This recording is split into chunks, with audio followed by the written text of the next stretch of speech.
Halo Ibu dan Bapak Guru, selamat datang kembali di modul 5 posisi kontrol guru. Kita telah sampai di materi terakhir dalam modul ini, yaitu posisi kontrol guru sebagai manajer. Ini adalah posisi kontrol yang disarankan untuk membimbing murid memiliki sikap disiplin yang positif. Lalu, seperti apa posisi kontrol manajer? Mengapa ini menjadi posisi kontrol yang ideal untuk diterapkan oleh guru dalam berinteraksi dengan murid-muridnya? Mari kita kembali melihat beberapa kisah di materi sebelumnya dengan posisi kontrol guru yang berbeda. Masih ingat dengan kisah Adi yang melempar kertas kepada temannya sehingga mengganggu jalannya pelajaran Pak Tejo? Pak Tejo berperan sebagai penghukum ketika menghadapi perilaku Adi. Sekarang, mari kita lihat situasinya ketika Pak Tejo berperan sebagai manajer.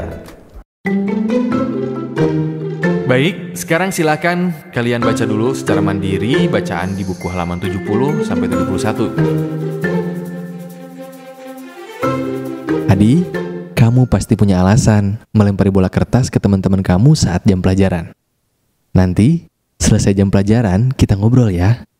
Bapak ingin mendengar apa yang membuat kamu melakukan itu. Baik, Pak. Adi, Bisa kasih tahu Bapak alasan kamu tadi? Iseng aja, Pak. Lucu soalnya melihat ekspresi teman-teman. Menyenangkan ya buat Adi. Tapi bagaimana ya kira-kira perasaan teman-teman? Terganggu, Pak. Apa keyakinan kelas kita?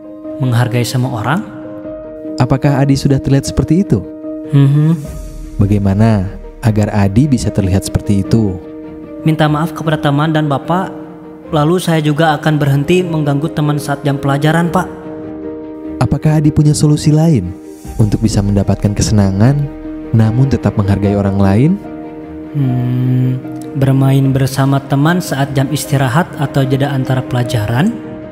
Kalau Bapak mengadakan bermain peran lagi seperti semester kemarin, bagaimana, Pak? Seru sekali waktu itu. Baik, Bapak hargai usaha Adi untuk memperbaiki diri. Terima kasih juga sarannya ya Adi, Bapak akan coba pertimbangkan.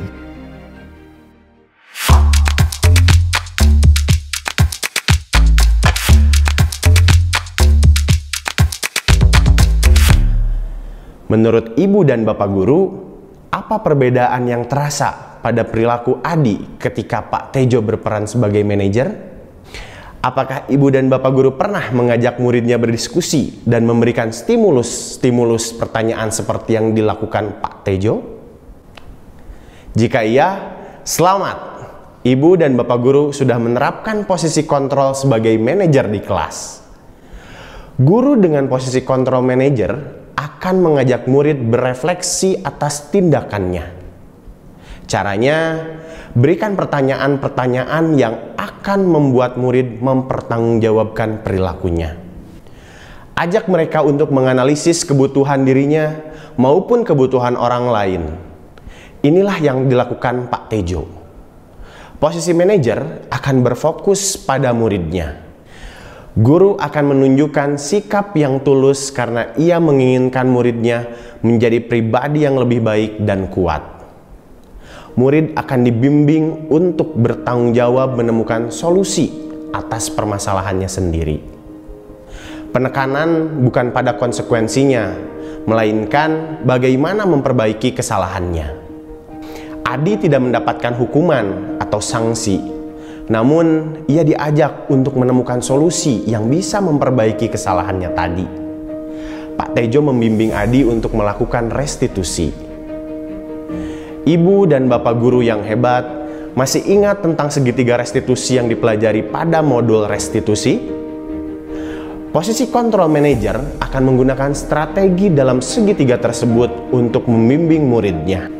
Saat Pak Tejo berkata bahwa Adi memiliki alasan ketika melempar kertas, Pak Tejo sedang mempraktikkan sisi 2 dalam segitiga restitusi, yaitu memvalidasi tindakan yang salah. Pak Tejo sedang berusaha memahami kebutuhan dasar apa yang sedang Adi penuhi.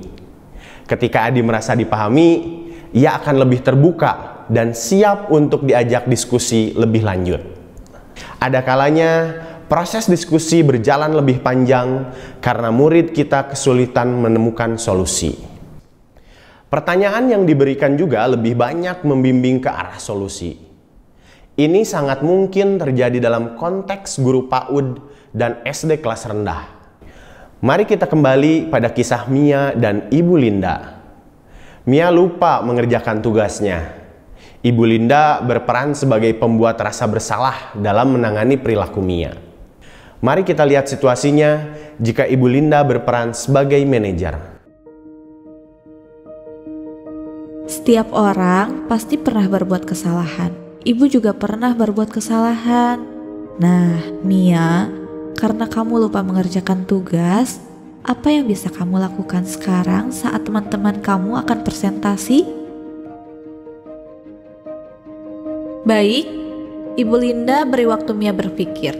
Sekarang Ibu akan mempersilahkan dua anak untuk presentasi. Setelah itu Mia boleh sampaikan kepada Ibu ya. Bagaimana Mia? Sudah kamu pikirkan? Kalau begitu, Mia sekarang coba selesaikan dulu tugasnya, nanti akan tetap dipresentasikan. Ibu Linda meminta Mia tetap tinggal di ruang virtual dan mengajaknya diskusi. Mia, apa keyakinan kita di kelas yang berkaitan dengan tugas? Berkomitmen terhadap tugas, Bu. Bagaimana menurut Mia komitmen kamu pada tugas hari ini? Aku masih belum komitmen, Bu. Soalnya tadi aku nggak bisa presentasi karena lupa mengerjakan tugas. Kira-kira apa yang perlu Mia lakukan agar tidak lupa mengerjakan tugasnya? Tanya sama Mama. Kalau tugas sekolah, tanggung jawabnya Mia atau Mama? Tanggung jawab Mia, tapi Mia suka lupa, Bu. Apa yang membuat Mia ingat tugas yang Ibu kasih sebelumnya? Soalnya langsung aku kerjain. Kalau tugas membuat bagian ini, kenapa bisa lupa? Soalnya aku selesai kelas langsung nonton. Kalau begitu, apa yang bisa Mia lakukan agar tidak terulang lagi? Langsung dikerjain kalau ada tugas, Bu. Bisa Mia coba? Bisa, Bu. Bagus. Ibu hargai usaha Mia karena mau berusaha ya. Besok Mia akan tetap mempresentasikan tugasnya di depan teman-temannya ya. Apakah Ibu dan Bapak Guru dapat melihat perbedaan dari diskusi yang dilakukan Ibu Linda dan Pak Tejo? Dengan usianya yang masih kelas 3 SD, Mia membutuhkan bimbingan dalam melihat perilakunya dan mencari solusi. Sehingga Ibu Linda perlu memberikan lebih banyak pertanyaan. Bagi guru PAUD, pertanyaan perlu lebih sederhana dan diiringi contoh konkret, sehingga memudahkan anak untuk melakukan refleksi. Seorang manajer juga tidak memisahkan murid dari kelompoknya, seperti meminta murid duduk di belakang atau pojok merenung saat kegiatan berlangsung. Mia tidak dipisahkan dari teman-temannya saat diminta menyelesaikan tugasnya. Bisa saja, pada praktik penerapan disiplin positif, murid belum siap untuk diajak melakukan restitusi atau berdiskusi. Jika begitu, guru perlu pindah peran ke posisi pemantau atau bahkan teman. Namun, perlu tetap diingat, tujuan akhir kita adalah berada dalam posisi control manager. Dengan berperan sebagai manajer, murid akan terbiasa mengevaluasi dan memperbaiki dirinya. Perilaku positif ditunjukkan karena motivasi untuk menjadi diri yang lebih baik dan menjalankan nilai-nilai yang mereka yakini, bukan karena adanya hukuman ataupun imbalan. Murid berada dalam motivasi level 3, yaitu motivasi internal. Sehingga murid kita dapat tumbuh menjadi manusia yang merdeka, mandiri, dan bertanggung jawab. Murid juga akan memiliki konsep diri yang positif dan menghargai diri mereka sendiri. Walaupun berbuat salah, mereka akan paham bahwa itu adalah hal yang manusiawi dan mereka akan menjadikannya sebagai kesempatan untuk memperbaiki diri. Mereka akan memiliki motivasi internal yang kuat untuk mengontrol dirinya sendiri. Sekarang, mari coba renungkan kembali manusia seperti apa yang diharapkan tumbuh dari murid ibu dan bapak guru. Apa yang membuat penerapan posisi control manager dapat membantu murid mencapai tujuannya tersebut? Ibu dan bapak guru yang hebat, mari tanamkan posisi control manager sebagai tujuan akhir kita. Lalu, pikirkan langkah yang perlu dilakukan untuk mencapai tujuan ini. Perubahan apa yang perlu terjadi di kelas? Selamat belajar ibu dan bapak guru hebat. Salam dan